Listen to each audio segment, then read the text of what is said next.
Maths 2 exercise 1.2 का second sum तक, first some last period में कराया था। आज हम एक्सरसाइज 1.2 का सेकेंड सम सॉल्व करेंगे।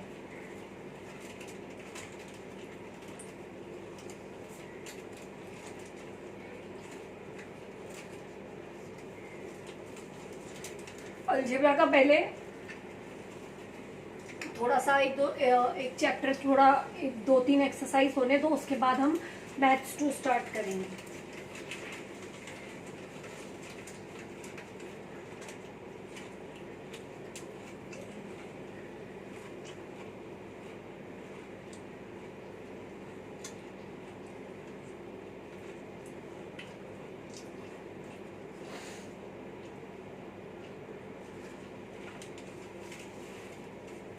1.2 का सेकेंड सम करना है ना हमें। तो सेकेंड सम है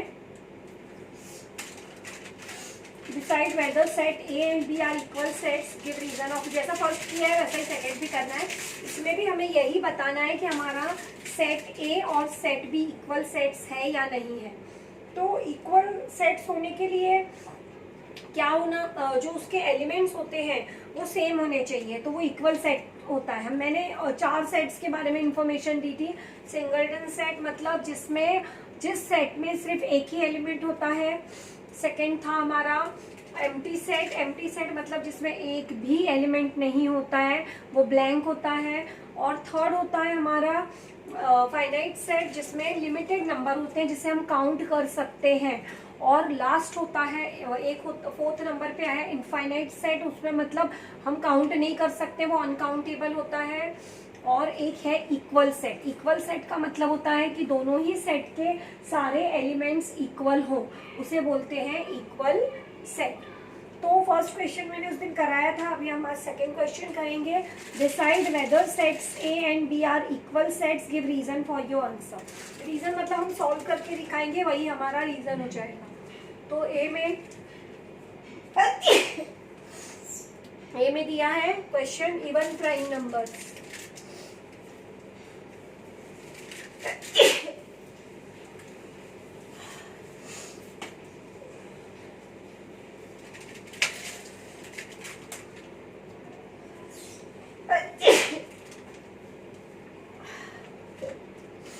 और बी में दिया है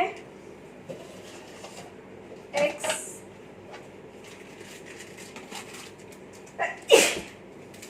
7x - 1 इज इक्वल टू 13। अभी ये बताना है हमको कि हमारा सेट ए और सेट बी इक्वल है या नहीं है। तो इसके लिए हमें सॉल्व करके उसमें आंसर लिखने होंगे, जैसे हम लिस्टिंग मेथड में करते हैं ना वैसा। लिस्टिंग मेथड के पे जब हम लिखेंगे तो सेट ए में जो एलिमेंट है वही एलिमेंट अगर सेट बी में आएगा सेम टू सेम, तो ही वो दोनों सेट्स इक्वल होंगे।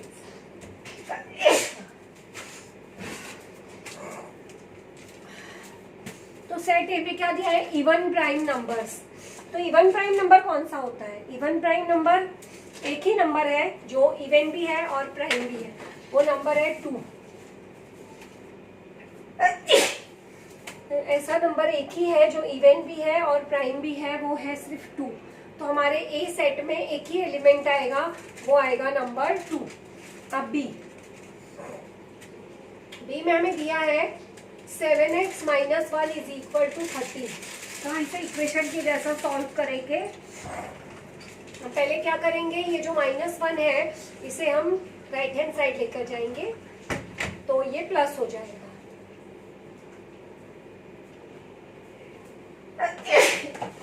तो ये 14 हो गया। अब ये 7 जो है वो हम राइट हैंड साइड लेकर जाएंगे, तो ये न्यूमरेटर में आ जाएगा।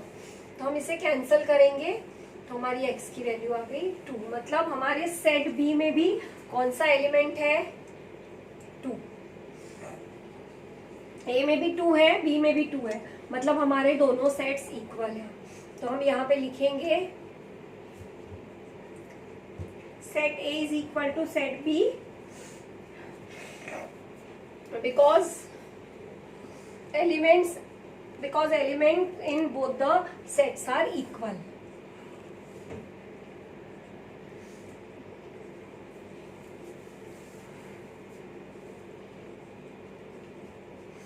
क्योंकि दोनों ही सेट में जो भी एलिमेंट है वो इक्वल है, इसलिए सेट ए और सेट बी इक्वल सेट्स है।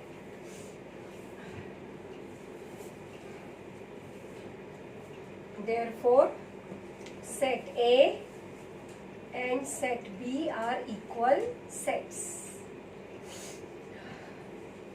तो ये हो गया हमारा क्वेश्चन नंबर सेकेंड कंप्लीट। अब हम करेंगे question number third.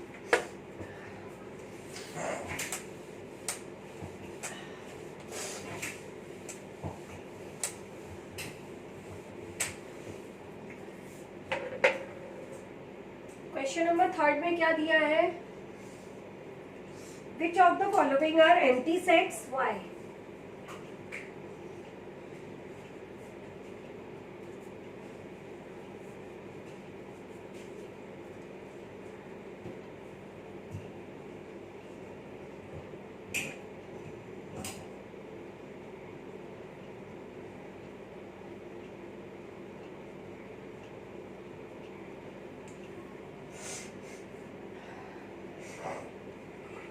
First question है a is equal to a is such that a is a natural number smaller than 0.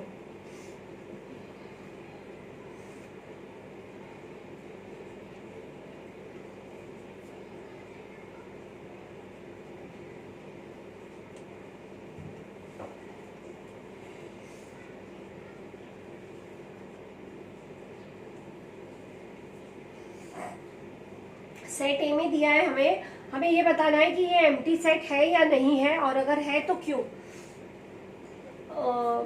A is such that A is a natural number smaller than 0। देखो natural number मैंने जब बताए थे numbers तब बताया था natural number start होता है 1 से और फिर इन्फिनाइट जो भी है सारे आगे के सारे नंबर्स तो 1 से स्टार्ट होता है। और यहाँ पे बोला है कि नेचुरल नंबर ऐसा चाहिए हमें जो 0 से छोटा हो।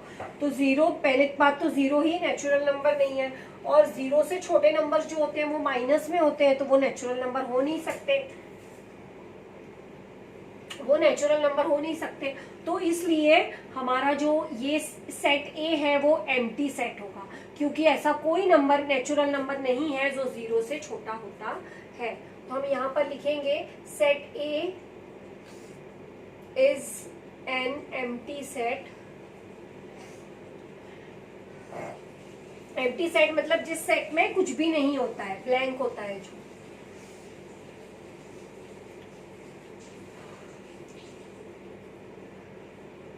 बिकॉज क्यों empty set है? क्योंकि there is no single number which is smaller than 0। There is no number which is small, which is no natural number which is smaller than 0। 0 से छोटा कोई नेचुरल नंबर नहीं होता है, इसलिए हमारा सेट ए जो है वो एम्प्टी सेट है। अब क्वेश्चन नंबर सेकेंड।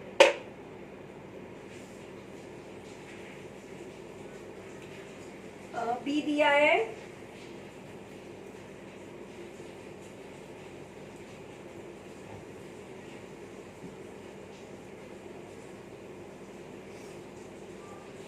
देखो सॉल्व करने के लिए जब लेना होता है ना तो यहाँ से लेने का, ये वाला नहीं लेने का। ये सिर्फ ऐसा ही लिखते हैं, ये रूल मेथड का एक रूल है कि इसको स्टार्ट ऐसा ही करते हैं। कोई भी अल्फाबेट लेना है स्मॉल लेटर में, ए लिखो, बी लिखो, एक्स, वाई, जेड, कोई भी एक लेटर, तो वो सच दैट होता है, x is such that x. लेकिन सॉल्व करना है अगर हमें इक्वेशन तो हम यहाँ से स्टार्ट करते हैं, जो सेकेंड वाला अल्फाबेट होता है वहां से, और सेट को हमेशा कैपिटल लेटर में लिखना होता है। तो इसे हम सॉल्व यहाँ से करेंगे, x square is equal to 0। तो अब हम क्या करेंगे, x की वैल्यू हमें फाइंड करनी है। x की वैल्यू आ जाएगी तो हमें पता चल जाएगा कि हमारे सेट B में कौन सा एलिमेंट है। तो by taking square root of both the side, दोनों पक्षों का वर्गमूल लेने पे, तो x इज इक्वल टू आ जाएगा 0, क्योंकि यहाँ से हमने स्क्वायर हटाया, और 0 का स्क्वायर रूट लो या स्क्वायर लो, 0 का 0 ही होगा। तो x इज इक्वल टू 0 आया, मीन्स यहाँ पे 0 आया है, आंसर कोई तो नंबर आया है, मतलब ये एम्प्टी सेट नहीं है। क्यों नहीं है? क्योंकि यहाँ पर कोई एक एलिमेंट है, चाहे वो 0 क्यों ना हो, चाहे वो माइनस में नंबर क्यों ना हो, प्लस में क्यों ना हो, कोई भी वर्ड हो, कोई भी लेटर हो, तो कुछ तो आया है, 0 आंसर आया है, इसलिए ये एम्प्टी सेट नहीं है। यहाँ पर कुछ भी आंसर नहीं आ रहा था, इसलिए ये एम्प्टी सेट था। तो x is equal to 0, therefore set B is not an empty set because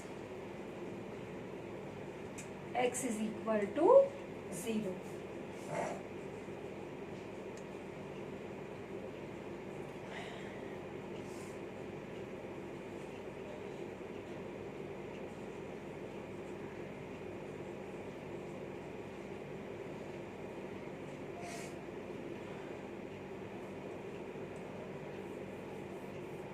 अभी थर्ड क्वेश्चन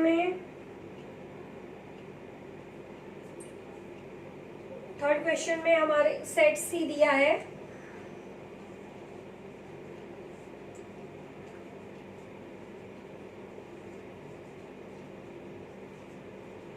देखो यहाँ पर मैंने क्या बोला, स्टार्ट करना है अगर मैं सॉल्व करना, तो ये जो साइन है इसके बाद से लेना है इक्वेशन, ये एक्स को नहीं लेना है सॉल्व करते समय, यहाँ से लिखना है और इसे सॉल्व करना है। तो यहाँ पे हमें इक्वेशन मिल रहा है ये इतना, तो हम इसे यहाँ पे सॉल्व करेंगे।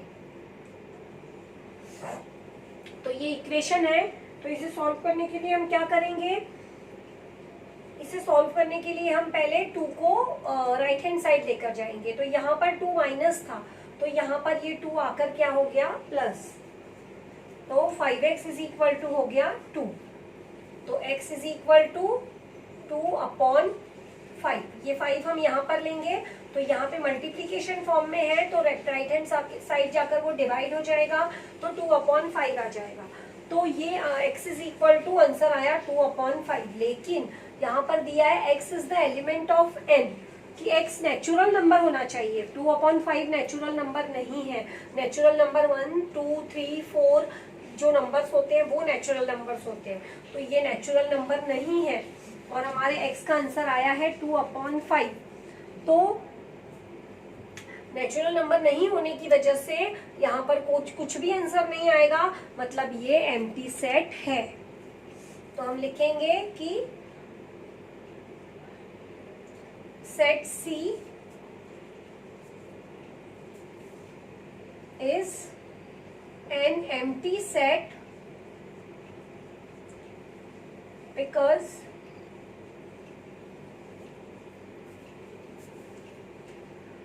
C is equal to 2/5,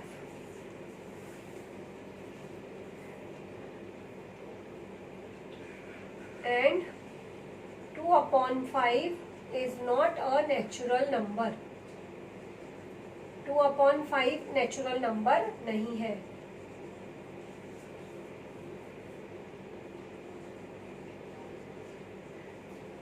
x is equal to 2/5 and 2/5 is not a natural number। 2/5 natural number नहीं है, और यहाँ पे नेचुरल नंबर ही लिख सकते हैं हम, तो जो आंसर आया है वो हम यहाँ पर नहीं ले सकते, इसलिए जो ये सेट है वो एम्प्टी सेट है। जो नंबर आना चाहिए, जो नंबर आंसर में आ रहा है, वो यहाँ पर हम नहीं लिख सकते। क्यों नहीं लिख सकते? क्योंकि यहाँ पे हमें एक कंडीशन दी है कि हमारा जो x है वो एलिमेंट है n का, मतलब नेचुरल नंबर का, और 2/5 नेचुरल नंबर नहीं है, तो यहाँ पे हम ये आंसर नहीं लिख सकते, इसलिए ये हमारा सेट एम्प्टी सेट होगा। तो सेकेंड क्वेश्चन हमारा, थर्ड क्वेश्चन हमारा कंप्लीट हो गया। अब हम नेक्स्ट करेंगे। Next question, fourth question.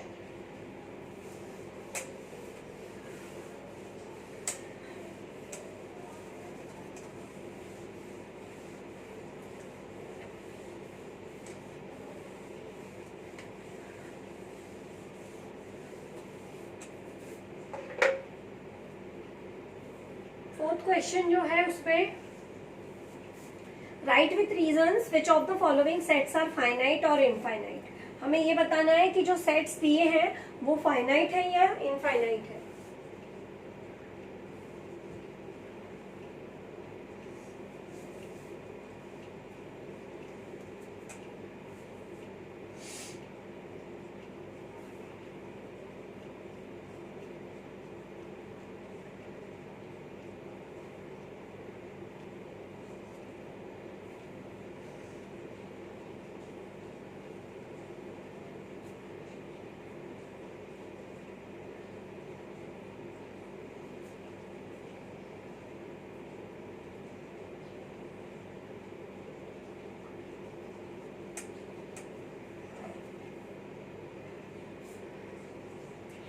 First दिया है a is equal to x is such that x is smaller than 10, x is a natural number।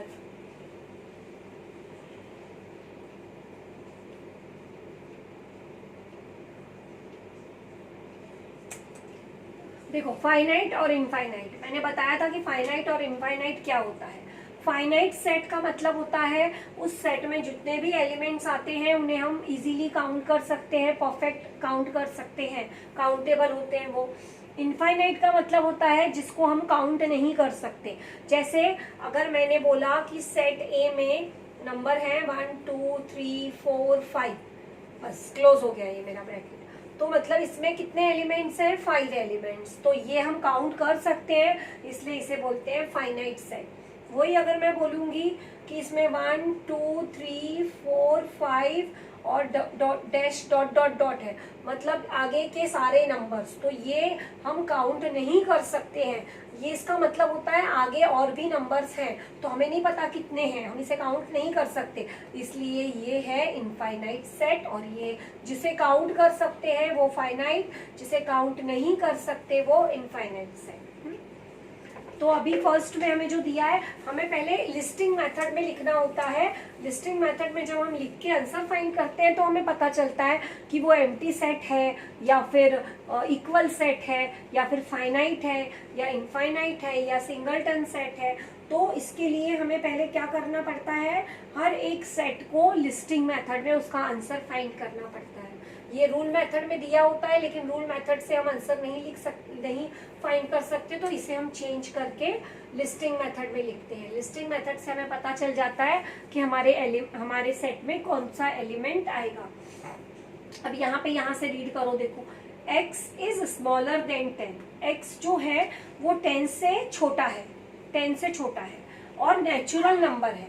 तो 10 से छोटे नेचुरल नंबर्स कौन कौन से होते हैं? 1 2 3 4 5 6 7 8 9। 10 से छोटे स्मॉलर नंबर, 10 से नेचुरल नंबर, 10 से स्मॉलर नेचुरल नंबर कौन से हैं? 1 से लेके 9 तक के सारे नंबर्स। तो हमारे इस सेट में कौन कौन से नंबर्स आएंगे? 1 2 3 4 5 6 7 8 और 9, इतने नंबर्स आएंगे हमारे सेट में, क्योंकि 10 से स्मॉलर लेने हैं और नेचुरल नंबर्स लेने हैं। तो ये हो गए 10 से स्मॉलर नेचुरल नंबर्स। तो इसे हम काउंट कर सकते हैं। हमारे सेट ए में 9 एलिमेंट्स हैं, हम इसे काउंट कर पा रहे हैं, तो ये हमारा जो है वो है फाइनाइट सेट। तो set A is a finite set because we count the number of elements of set A। देखो ये मैं सॉल्व करके विथ रीजन लिख रही हूँ क्योंकि यहाँ पे दिया है right with reasons with following, लेकिन बाय चांस अगर सिर्फ फिल इन द ब्लैंक्स में आता है क्वेश्चन कि पहचानो कि ये फाइनाइट है और इनफाइनाइट है, तो बस हम रफ में इसको ऐसा सॉल्व करेंगे और डायरेक्ट लिख देंगे फाइनाइट है कि इनफाइनाइट है। लेकिन सॉल्व करने बोलेंगे और रीजन वगैरह पूछेंगे तो हमें पूरा ऐसा सॉल्व करके रीजन के साथ लिखना पड़ेगा। और अगर फिल इन द ब्लैंक्स में आता है कि बस सिर्फ पहचानो, तो वो रफ में हम देख लेंगे कि हमारा इसमें आंसर क्या आ रहा है और उस हिसाब से हम उसका आंसर, एलिमेंट्स कौन से आ रहे हैं और उसके हिसाब से हम उसके आंसर लिख देंगे। अब है हमारा नेक्स्ट बी। सेकेंड है हमारा बी, सेट बी। तो सेट बी में क्या क्या आ रहा है? y such that y is smaller than -1 and y is an integer.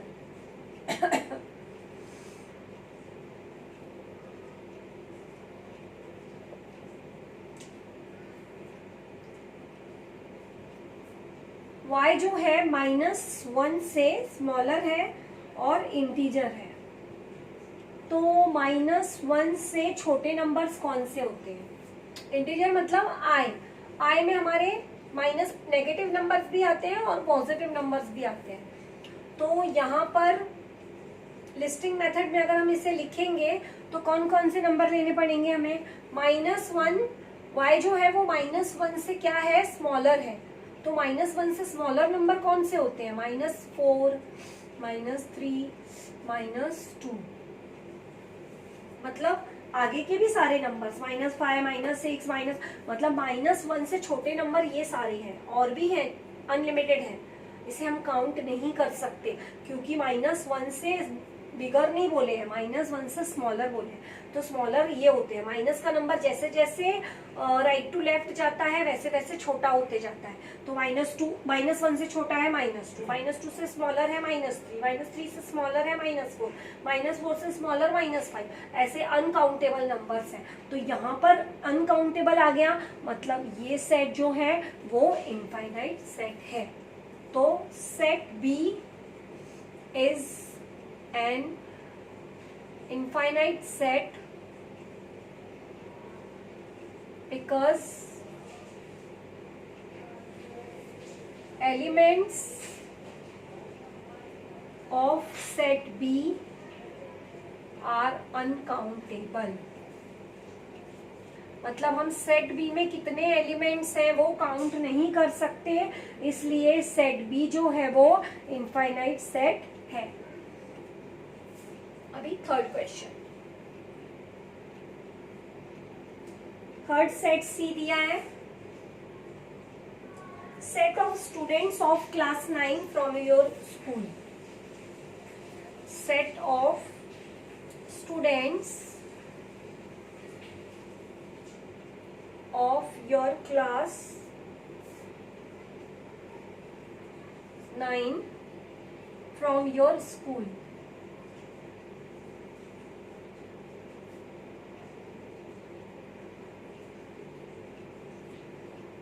Ninth class में जितने स्टूडेंट्स हैं उनका सेट। तो किसी भी क्लास में स्टूडेंट्स कितने हैं हम इजीली काउंट कर सकते हैं। मतलब इजीली क्या, एक परफेक्ट नंबर हम काउंट ले सकते हैं। मतलब स्टूडेंट्स हो या जिसे हम मतलब किसी भी क्लास में, चाहे स्कूल हो, अगर पूरी स्कूल भी बोली तो हमारे स्कूल में कितने स्टूडेंट्स हैं हम काउंट कर सकते हैं। किसी एक स्टैंडर्ड बोला तो उस स्टैंडर्ड में कितने स्टूडेंट्स हैं हम काउंट कर सकते हैं। तो इसे हम काउंट कर सकते हैं परफेक्ट नंबर। तो इसलिए ये कौन सा सेट होगा? Finite set. तो set C is finite set because, बस हर बार वही लिखना है।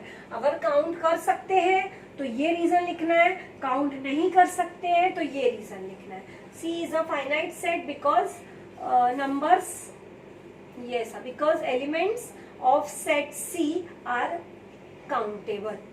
सेट C के एलिमेंट्स हम काउंट कर सकते हैं, इसलिए ये जो सेट C है वो क्या है? फाइनाइट सेट है।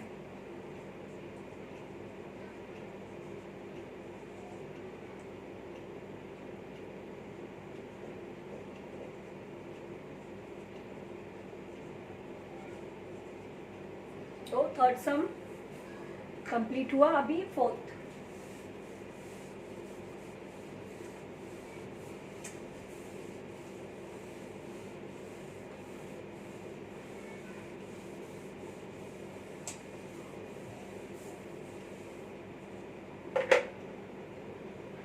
फोर्थ दिया है set of people from your village.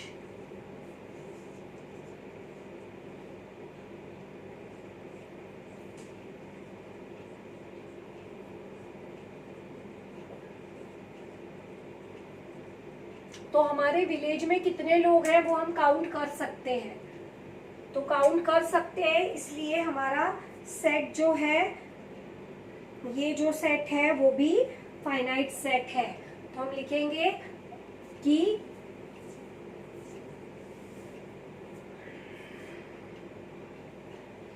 वही लिखेंगे फाइनाइट सेट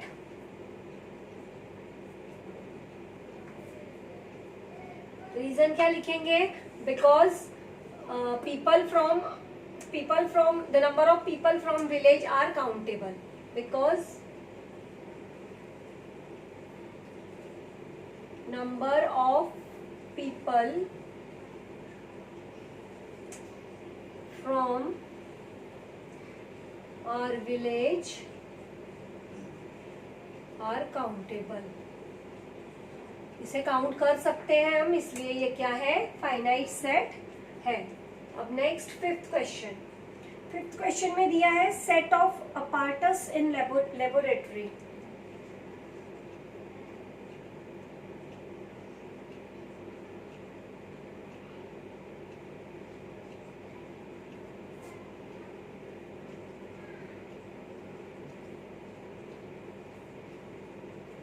तो लेबोरेटरी में कितने इंस्ट्रूमेंट होते हैं, हम लेबोरेटरी में कितने इंस्ट्रूमेंट होते हैं ये हम इजीली काउंट कर सकते हैं, तो काउंट कर सकते हैं, इसलिए ये क्या है, फाइनाइट सेट है। तो अभी इसका आंसर लिख लेना कि सेट फाइनाइट सेट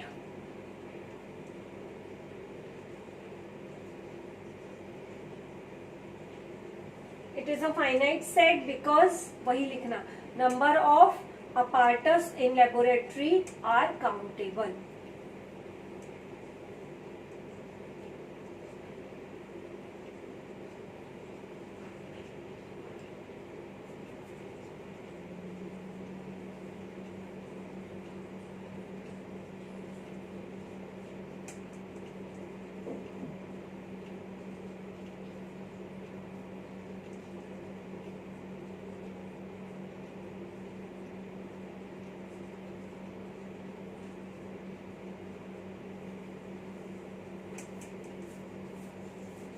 अभी सिक्स्थ क्वेश्चन में दिया है set of whole numbers.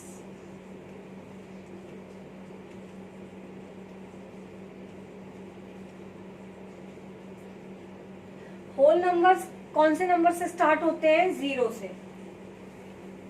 Suppose ये ए है, या कोई भी एक अल्फाबेट ले सकते हो, तो 0 1 2 3 और आगे इनफाइनाइट। मतलब होल नंबर जो है उसे हम काउंट नहीं कर सकते, इतना पता है हमें कि 0 से स्टार्ट होता है, लेकिन आगे जितने भी नंबर्स हैं सारे नंबर्स, तो हम उसे काउंट नहीं कर सकते, वो अनकाउंटेबल है, इसलिए ये सेट जो है वो क्या है, इनफाइनाइट सेट है। It is an infinite set because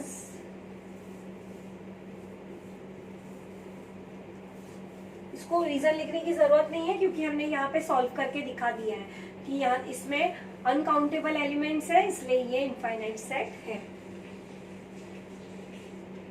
next, set of rational number.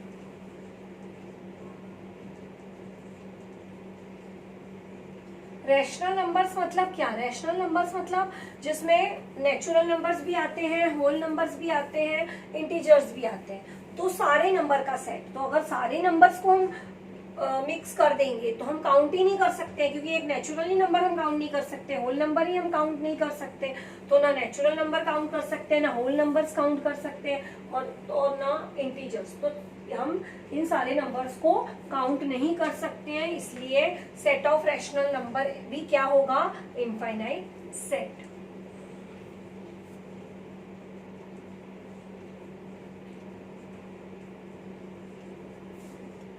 Because elements in this set are uncountable, count नहीं कर सकते, इसलिए ये है इनफाइनाइट सेट। अब हम हमारी एक्सरसाइज 1.2 कंप्लीट हो गई। अभी हम एक्सरसाइज 1.3 करेंगे। 3 स्टार्ट करती हूँ।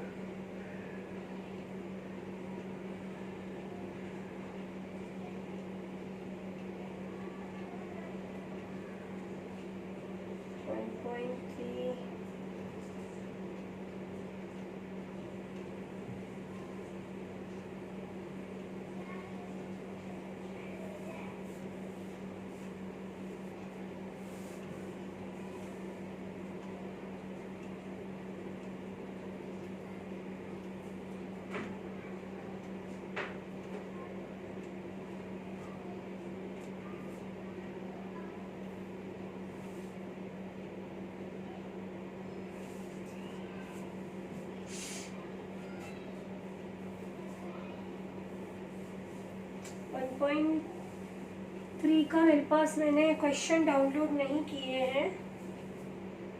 1 मिनट।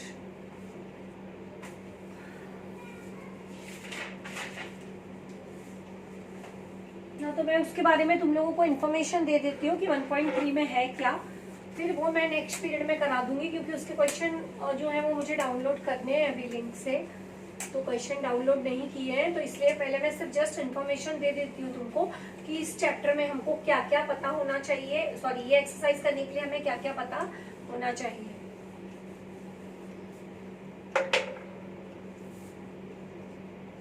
एक्सरसाइज 1.3 की इंफॉर्मेशन, इसका जो है वो पहला इसमें आता है वेन डायग्राम्स। तो पहले वेन डायग्राम्स क्या है?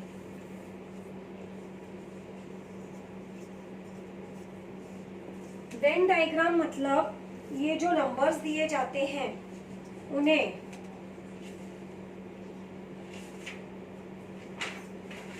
एक डायग्राम में बनाने, अगर बोला है कि कोई क्वेश्चन दिया है और बोला है कि इसका वेन डायग्राम ड्रॉ करो, तो वो वेन डायग्राम कैसे ड्रॉ करते हैं वो मैं बताती हूँ। उसके लिए हम या सर्कल यूज कर सकते हैं या फिर रेक्टेंगल यूज कर सकते हैं। 2 चीजें हम यूज कर सकते हैं, तो हम या तो सर्कल में बना सकते हैं वेन डायग्राम या तो फिर रेक्टेंगल में बना सकते हैं।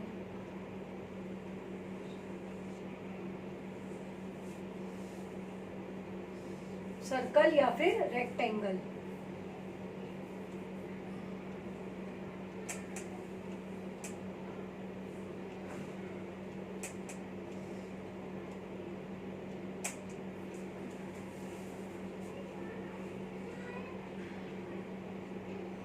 जैसे अभी एग्जाम्पल बताती हूँ, एक्स सेट में एलिमेंट्स दिए हैं ए बी सी डी, और सेट वाई में एलिमेंट्स दिए हैं 1 3 5 7 9 11।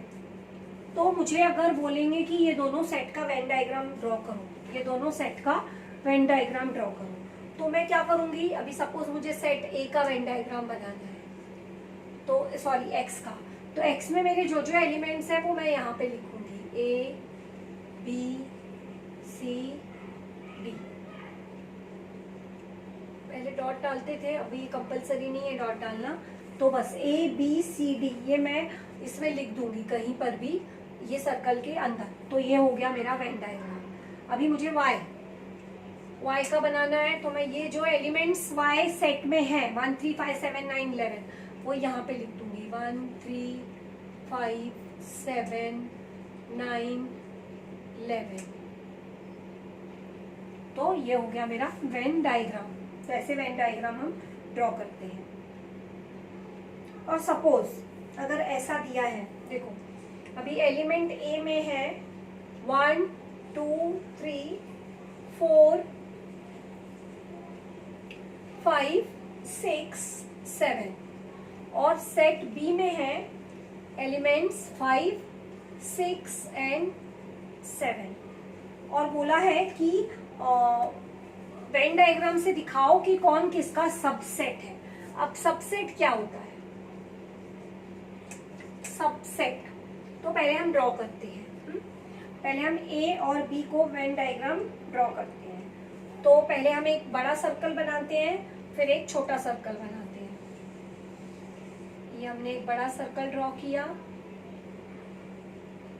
और एक हम छोटा सर्कल ड्रॉ करते हैं। तो अब ये क्या है वेन डायग्राम, मैंने क्या बताया, वेन डायग्राम हम किस किस चीज से ड्रॉ कर सकते हैं, या सर्कल या रेक्टेंगल। तो पहले हमारा सेट ए में ज्यादा एलिमेंट्स है, तो हम बड़े वाले जो है वो ए में लिखेंगे, लेकिन बी में जो एलिमेंट्स हैं, जो ए में भी है बी में भी है, वो हम कहाँ पर लिखेंगे, छोटे सर्कल में। जो एलिमेंट्स ए में भी है और बी में भी है वो आएंगे यहाँ पर बी में, ये बी में, और ए में अभी ये 5 6 7 छोड़ दो, बाकी के लिख दो 1 2 3 4। अब इसका मतलब क्या हुआ, देखो जो ये पूरा सर्कल है वो ए है, मतलब जो छोटे में भी है और बड़े में भी है वो सब मिला के ए है, क्योंकि ये जो छोटा सर्कल है वो बड़े के अंदर है। तो इसका मतलब ये हुआ कि ए में हमारे कौन कौन से एलिमेंट है, 1 2 3 4 5 6 7। जो छोटे में है वो भी ए में है और जो बड़े में है वो भी ए में है, लेकिन सेट बी में सिर्फ वही नंबर है जो हमारे छोटे सर्कल में है, बड़े सर्कल में है वो नंबर्स नहीं है। तो 5 6 7, तो हमने इसमें 5 6 7 लिखा। अब सबसेट क्या होता है, सबसेट का मतलब होता है कि अभी इसके एलिमेंट्स इसमें हैं, बी के सारे एलिमेंट्स ए में हैं, लेकिन ए के सारे एलिमेंट्स बी में नहीं है। तो इसके एलिमेंट्स इसमें है, मतलब ये सबसेट है ए का। B is a subset of A. बी के सारे एलिमेंट्स ए में हैं, तो बी सबसेट है ए का। ए के सारे एलिमेंट्स बी में नहीं है, तो मतलब ए बी का सबसेट नहीं है। तो ये मतलब होता है सबसेट का, और इसे ऐसे साइन से दिखाया जाता है। ये सबसेट की साइन है, मतलब ये अगर मैंने लिख दिया सब, ये साइन लिखी, तो मतलब इसका ये हुआ कि B is a subset of A, मतलब बी में जो भी एलिमेंट्स हैं वो ए में है।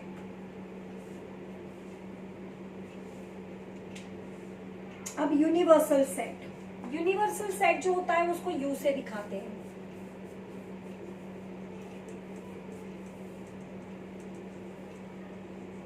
यूनिवर्सल सेट जो है वो, ये subset second, Venn diagram first. तो यूनिवर्सल सेट जो है वो हम किससे दिखाते हैं, यू से। अब यू में है सपोज सारे रैशनल नंबर्स,